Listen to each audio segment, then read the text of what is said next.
নমস্কার, শুরু করছি আজকে দিদি নাম্বার 1 সিজন 16। যতই ভালো কন্টেন্ট বানাও, করবে না কেউ ফলো। নোংরামি করে ভাইরাল হলেই চলো ফলো করতে চলো। আজ এমনই কিছু ভাইরাল দিদিরা রয়েছে আমাদের সাথে, যারা সমস্ত সমাজের বিরুদ্ধে গিয়ে সমাজের কুরুচি মন্তব্যগুলোকে উপেক্ষা করে নিজেদের জায়গায় নিজেদেরকে প্রতিষ্ঠা করেছে। তো চলো আজ তাদের সাথেই তোমাদেরকে পরিচয় করিয়ে দিই।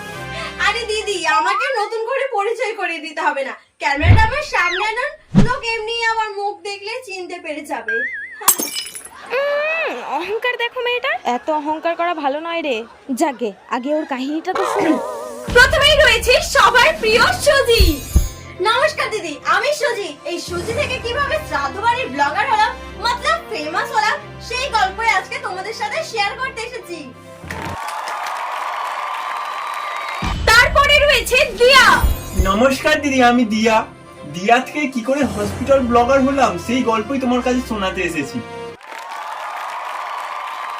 এরপরেই রয়েছে ডাইনি।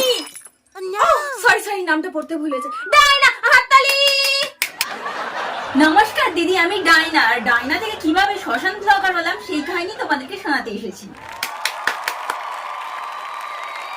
তো চলো আজকের এই ভাইরাল দিদিগুলোকে নিয়ে শুরু করি আজকের দিদি নাম্বার 1 এর এপিসোড। প্রথমেই চলে যাব সুজির কাছে। বলো সুজি, তুমি কিভাবে লড়াই করে আজ এই জায়গায় পৌঁছেছো? দিদি, আমি না ছেলেবেলা থেকে সুজি খেতে ভীষণ ভালোবাসি। আর যত বড় হতে শুরু করলাম, সুজি খাওয়ার পাশাপাশি বিভিন্ন ধরনের সুজি বানানোর প্রতিও আমার একটা ইন্টারেস্ট জাগতে থাকে। সেই জন্য আমি বুদ্ধি খাটিয়ে ভাবলাম এই সুজি বানানো এবং খাওয়া নিয়ে ইউটিউবে একটা সুজি লাইফস্টাইল নামে চ্যানেল খোলা যাক, যেখানে আমি প্রতিদিন সেজে গুজে বিভিন্ন ধরনের সুজি বানাবো এবং খাবো, আর সেটা পোস্টও করবো ইউটিউবে।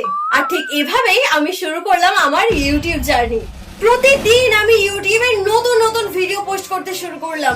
কিন্তু দুঃখের বিষয় হলো দিদি, আমার এই সুজি বানানো আর খাওয়ার ভিডিও সেরকম কেউ দেখছিলই না, মতলব সেরকম কোনো ভিউজই আসছিল না। দিদি, দিনের পর দিন আমি যেন ডিপ্রেশনে চলে যাচ্ছিলাম। কি করব আমি কিছুই ভাবতে পারছিলাম না।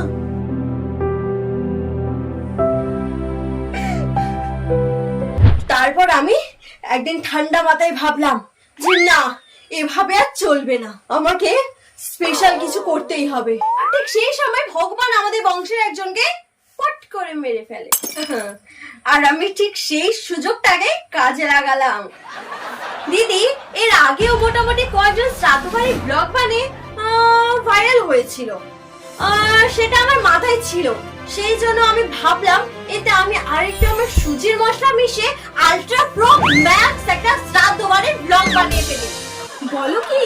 তো ভাবলাম আর ঘরে বসে সুজি গেলে হবে না, এই সুযোগে তাই চলে গেলাম শ্রাদ্ধ বাড়িতে সুজি খেতে। আচ্ছা, শুধু শ্রাদ্ধ বাড়িতে গিয়ে সুজি চাইতেই তুমি ভাইরাল হয়ে গেলে? না, শুধু সুজি চেয়ে কে ভাইরাল হয়? ইউজুয়ালি আমরা সবাই জানি শ্রাদ্ধ বাড়ি মানে একটা দুঃখের সিচুয়েশন, আর ঠিক সেই দুঃখের সিচুয়েশনে সবাই সাদা মাটা ড্রেস পরেই যায়, সেরকম একটা কেউ সাজে না। বাট ওখানেই তো আসল টুইস্ট, আমি শ্রাদ্ধ বাড়িতে এমন সেজে গিয়েছিলাম যে ভাইরাল হতে বাধ্য। সত্যি তোমার ট্যালেন্ট আছে বলা যায়। দিদি, আমি কিন্তু শ্রাদ্ধ বাড়িতে শর্ট স্কার্ট আর সাদা টপটাই পরে গিয়েছিলাম, সাদাটা কিন্তু আমি মেনটেন করেছিলাম। তো সুজির ভাইরাল হওয়ার ভিডিও তো আমরা সবাই মিলে দেখবই, কিন্তু তার আগে আমি আপনাদের এমনই একটা অ্যাপ্লিকেশনের ব্যাপারে বলবো যেখান থেকে আপনারা প্রতিদিন অনেক টাকা ইনকাম করতে পারবেন। আমার সেকেন্ডারি ইনকাম হিসেবে আমি তো বিনোমোকেই বেছে নিয়েছি। এখানে আপনাকে কিছুই করতে হবে না, শুধু অনুমান করতে হবে গ্রাফ উপরের দিকে যাবে নাকি নিচে। আর যদি আপনার অনুমান সঠিক হয়, তৎক্ষণাৎ আপনি পেয়ে যাবেন অনেক টাকা, যেমনটা আপনি স্ক্রিনে দেখতে পাচ্ছেন। এখানে আমি বিনোমো অ্যাপটি ওপেন করে দেখলাম, দেখতেই পাচ্ছেন এখানে কিভাবে গ্রাফ উপরের দিকে যাচ্ছে আবার নিচে আসছে। এখানে আপনি ডেমো অ্যাকাউন্টে $1000 পেয়ে যাবেন, যেখান থেকে আপনি প্রথমে প্র্যাকটিস করতে পারবেন এবং ট্রেডিং করার অভিজ্ঞতা অর্জন করতে পারবেন। এরপরে আমার সবথেকে ফেভারিট ট্রেডিং হলো 5ST ট্রেডিং, যেখানে আপনি 5 সেকেন্ডে আপনার ফলাফল পেয়ে যাবেন। এর জন্য আমি এখন রিয়েল অ্যাকাউন্টে যাচ্ছি এবং রিয়েল অ্যাকাউন্টে গিয়ে 5ST ট্রেডিং সিলেক্ট করছি। এরপর আমি ট্রেড শুরু করলাম। আমার মনে হচ্ছে গ্রাফ উপরের দিকে যাচ্ছে, সেই জন্য আমি আপে ক্লিক করলাম এবং আমি 5 সেকেন্ড ওয়েট করলাম। 1 2 3 4 5। দেখুন আমি সঠিক ট্রেড করেছি এবং আমার উপার্জন হয়েছে। এরপর আমি আবারও একটু ট্রেড নেব 5 সেকেন্ডের। আবারও ওয়েট করতে হবে 5 সেকেন্ড। দেখুন আবারও আমার অনুমান সঠিক হয়েছে এবং আমি টাকা ইনকামও করেছি। আর এখানে সবথেকে বড় ব্যাপার হলো 24/7 কাস্টমার সাপোর্ট। এবং আপনি যদি ডিপোজিট করতে চান তাহলে phone pay, UPI, Google pay এবং আরো অন্যান্য মেথডের মাধ্যমে আপনি টাকা ডিপোজিট করতে পারবেন এবং উইথড্র করা খুবই সহজ। আপনি কোনো রকম ঝামেলা ছাড়াই উইথড্র করতে পারবেন। এছাড়াও আপনি যদি আপনার কোনো ফ্রেন্ডকে ইনভাইট করেন আপনার লিংক থেকে তাহলে আপনি বেশ কিছু বোনাসও পাবেন। তাহলে আর ওয়েট করবেন না, এখনই যান আমার ডেসক্রিপশন বক্স থেকে ডাউনলোড করুন। ডেসক্রিপশন বক্সেও লিংক দেওয়া আছে এবং কমেন্ট পিনও করা আছে। এবং পেয়ে যান 10,000 টাকা ডেমো অ্যাকাউন্টে ট্রেডিং প্র্যাকটিস করার জন্য। আচ্ছা চলো তোমার ভাইরাল হওয়ার ভিডিও একটু আমরা সবাই মিলে স্ক্রিনে দেখে নিই। অফকোর্স দেখে নিই। হাই, বেশ কিছুদিন আগে আমাদের বংশের একজন মারা যায় আর আজ হচ্ছে তার শ্রাদ্ধ। আর আমি যাচ্ছি আজ তারই শ্রাদ্ধে খেতে। দেখো মেকআপ কিন্তু আজকে আমি খুব একটা করবো না, ফার্স্ট লাগিয়ে নেবো হালকা করে ফাউন্ডেশন, দেন আমি একটু কম্প্যাক্টটা ইউজ করে নিচ্ছি আর আমার সুন্দর ঠোঁটটাকে একটু এনহ্যান্স করার জন্য লাগিয়ে নিচ্ছি লিপস্টিক, দেন আমি আমার পটল ছেঁড়া চোখে লাগিয়ে নিলাম লাইনার। দেখো মেকআপ কিন্তু আমি সেরকম করিনি, সেটা তোমরা দেখেই বুঝতে পারছো। দেন আমার ড্রেসটা চেঞ্জ করে লাগিয়ে নিলাম আমার প্রিয় এই ছাবড়ি ক্লিপটা, যেটা ছাড়া আমি কোথাও বেরোই না। তো বলো দেখি কেমন লাগলো তোমাদের এই শ্রাদ্ধ বাড়ির গেট রেডি উইথ মি এই ভিডিওটা? আরে জানি আমাকে পুরো নায়িকার মতোই লাগছে। হ্যাঁ, এটা আবার কি ধরনের ভাইরাল ভিডিও? আর শ্রাদ্ধ বাড়িতে যাচ্ছে কি না এত সেজে গুজে, শর্টস পরেছে, হাই হিল পরেছে। শ্রাদ্ধ বাড়ি মানে তো একটা দুঃখের সিচুয়েশন, এদের থেকে মানুষ কি শিখবে? শুধুমাত্র ভাইরাল হওয়ার জন্য এইরকম অসভ্যতম করছে। যাকে বাদ দিই, আমি আমার কাজটা করি।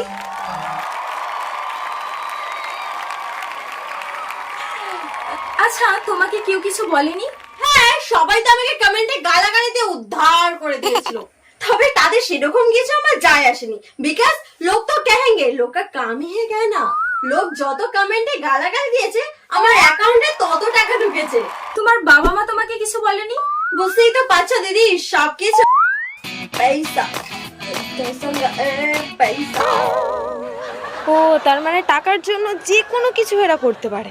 আমি তো জেনে শুনে ভিডিওটা করেছিলাম যাতে আমি রোস্ট হতে পারি, বিকজ একটা কথা আমার কাছে ক্লিয়ার, আমি যত রোস্ট হব ততই ভাইরাল হব। তাছাড়া বড় বড় রোস্টারদের থাম্বনেলে যখন আমার ফটো থাকবে ওখানেই তো আমার ক্যারিয়ার দাঁড়িয়ে যাবে। যদিও বা এখন আমার অনেক সাবস্ক্রাইবার মিলিয়ন হতে যায়, এখন আমি রোস্টারদের পেটের ভাত জোগাড় করে দিচ্ছি। আচ্ছা সুজির জন্য জোরে একটা হাততালি হয়ে যাক। আচ্ছা সুজি, আবার তোমার কাছে পরে আসছি। এবার চলে যাব সবার প্রিয় দিয়ার কাছে। বলো দিয়া, তোমার দুঃখের স্টোরি শুনিয়ে সবাইকে ইন্সপায়ার করো। দিদি আমি দিয়া, আমি অনেক দিন ধরে ইউটিউবে ভিডিও বানাই। আমি সোশ্যাল মিডিয়ায় অনেক দিন ধরেই ভিডিও বানাই, মোটামুটি একটা পপুলারিটি ছিল, ওখান থেকে আমি টাকাও ইনকাম করতাম। কিন্তু দিদি আমার পোষাচ্ছিল না, মনে হলো এত কষ্ট করে টাকা ইনকাম করে কি হবে, এর থেকে এমন কিছু করতে হবে যাতে রাতারাতি ভাইরাল হয়ে যায়। অনেক ভেবে আমি একটা বুদ্ধি বার করলাম। এমনিতে শ্রাদ্ধ বাড়ির ব্লগ বানিয়ে কয়েকজন ভাইরাল ছিল, কিন্তু আমি যদি শ্রাদ্ধ বাড়ির ব্লগ বানাই সবাই বলবে আমি কপি করছি। সেই জন্য ভাবলাম ওর থেকে আরো বড় কিছু করা যাক, তারপরই বানিয়ে ফেললাম একটা ভিডিও। আচ্ছা চলো তোমার এই ভাইরাল হওয়ার ভিডিওটা আগে সবাই স্ক্রিনে দেখে নি। আমার দাদু হসপিটালে মৃত্যুর সাথে লড়াই করছে আর আমি আজ যাব আমার দাদুকে দেখতে। প্রথমে আমি ড্রেসটা চেঞ্জ করে নিলাম।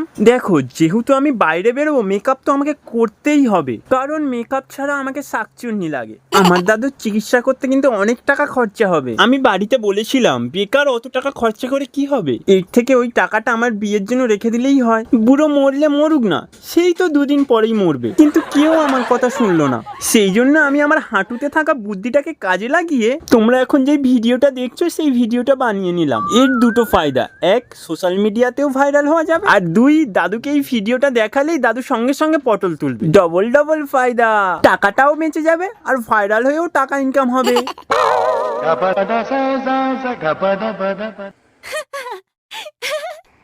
मतलब कुछ भी এর দাদু অসুস্থ, হসপিটালে ভর্তি, মৃত্যুর সঙ্গে লড়াই করছে, আর এদিকে নাচতে নাচতে ভিডিও বানাচ্ছে, রং ঢং করছে। সাধারণত বাড়ির কোনো সদস্য অসুস্থ থাকলে সবাই কষ্টে থাকে, আর এ দাদুকে দেখতে যাবে বলে মেকআপ করে ক্যামেরার সামনে বাঁদর নাচ নাচছে। এর কি দাদুর প্রতি কোনো ইমোশন নেই? তুমি এই যে ভিডিওটা বানিয়েছো, তোমার দাদু ভিডিওটা দেখেছে? বাট দাদু তো এখনো ভিডিওটা দেখেনি, কিন্তু খুব তাড়াতাড়ি দেখাবো। ও ভালো করেছো, ভিডিওটা দাদুকে দেখাওনি।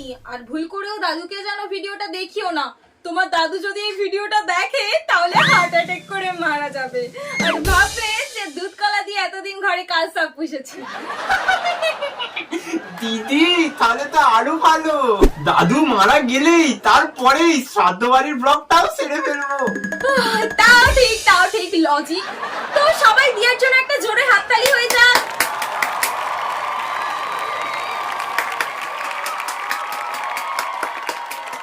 এরপর চলে যাচ্ছি আমাদের পরবর্তী দিদি ডাইনার কাছে। হাততালি। আমার গল্পটাও দিদি ওদের মতনই সেম। আমি রিলস বানাতাম কিন্তু অতটাও পপুলারিটি পাইনি। যখন দেখলাম মানুষ ক্রিঞ্জ কন্টেন্ট বানিয়ে ছ্যাবলামো করে পপুলারিটি বেশি পাচ্ছে, তখন আমি ভাবলাম ওই পথে হাঁটাটাই ভালো। তাই ভাবলাম ঠাম্মা মারা যাওয়া নিয়ে একটা শ্মশান ব্লগ করি। চলো ডাইনা, তোমার এই ভাইরালের ভিডিও আমরা স্ক্রিনে দেখে নিই। আজ আমার ঠাম্মা মারা গেছে আর ঠাম্মাকে নিয়ে যাওয়া হবে শ্মশানে, বাট আমি কি ড্রেস পরবো কিছু বুঝেই উঠতে পারছিলাম না। তারপর অনেক ভেবে দেখলাম আমার কাছে তো একটা সুন্দর ড্রেস আছে, তারপরেই শুরু করলাম মেকআপ। দেখো আবার যেন কেউ উল্টোপাল্টা কথা বলো না যে এত সুন্দর ড্রেস কেন পরছি, এত মেকআপ কেন করছি। আগে থেকেই বলে দিই আমার একটু কাণ্ডজ্ঞান কম আছে, কোথায় কি পড়তে হয় না পড়তে হয় আমার এই সম্পর্কে কোনো জ্ঞানই নেই। তো চলো আমি রেডি হয়ে গেছি, এবার শ্মশানে যাওয়া যাক। সবাই দেখো আমি শ্মশানে চলে এসেছি, আর ওই দেখো আমার ঠাম্মাকে পড়ানো হচ্ছে। তো তোমরাই বলো ঠাম্মার মৃত্যুর ব্লগটা তোমাদের কেমন লাগলো, আর এরপর কার শ্মশান ব্লগ দেখতে চাও অবশ্যই কমেন্ট করে জানিও।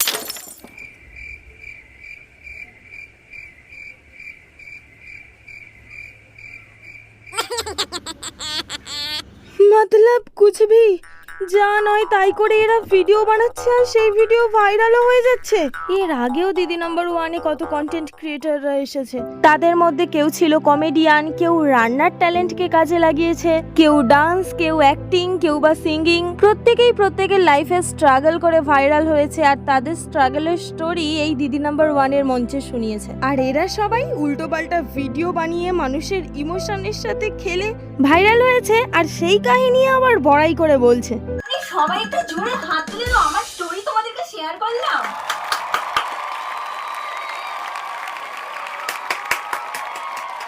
আজ আমরা ভাইরাল দিদিদের ভাইরাল হওয়ার কাহিনী শুনলাম। এইবার চলে যাব সুজির কাছে। বলো সুজি, তুমি তো এখন একটা খুব বড় ইউটিউবার, একটা সোশ্যাল মিডিয়া ইনফ্লুয়েন্সার। তো তুমি দর্শকদের উদ্দেশ্যে কি বলতে চাও? দর্শকদের কিভাবে ইন্সপায়ার করতে চাও?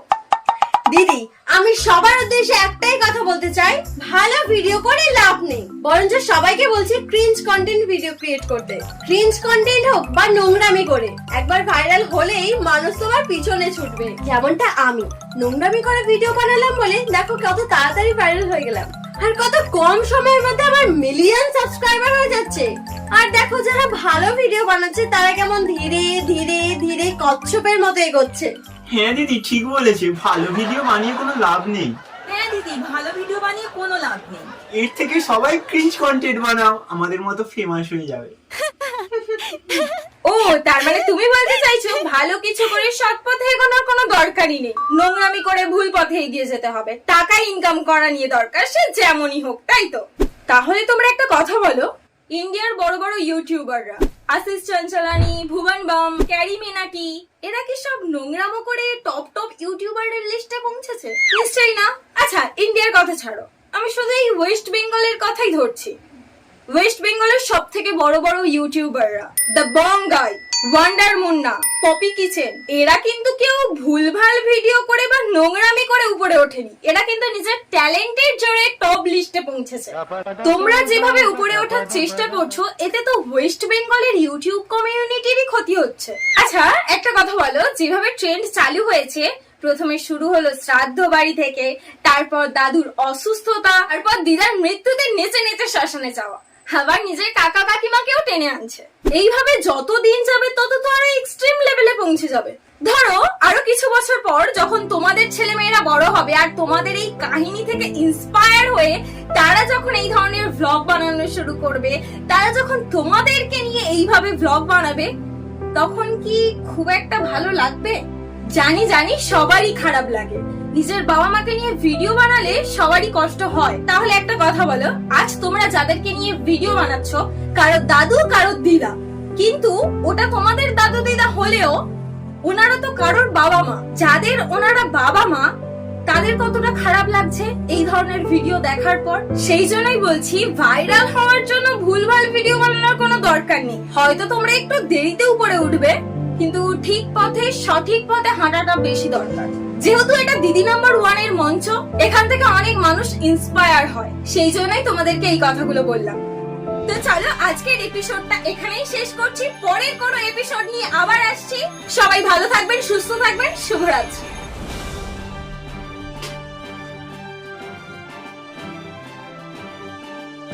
তো ফ্রেন্ডস, ভিডিওটা কেমন লাগলো অবশ্যই জানাবেন। তার সাথে জানিয়ে রাখি, বিনোমো ডাউনলোড করতে ভুলবেন না। এখানে ড্যাম অ্যাকাউন্টে পেয়ে যাবেন $10,000।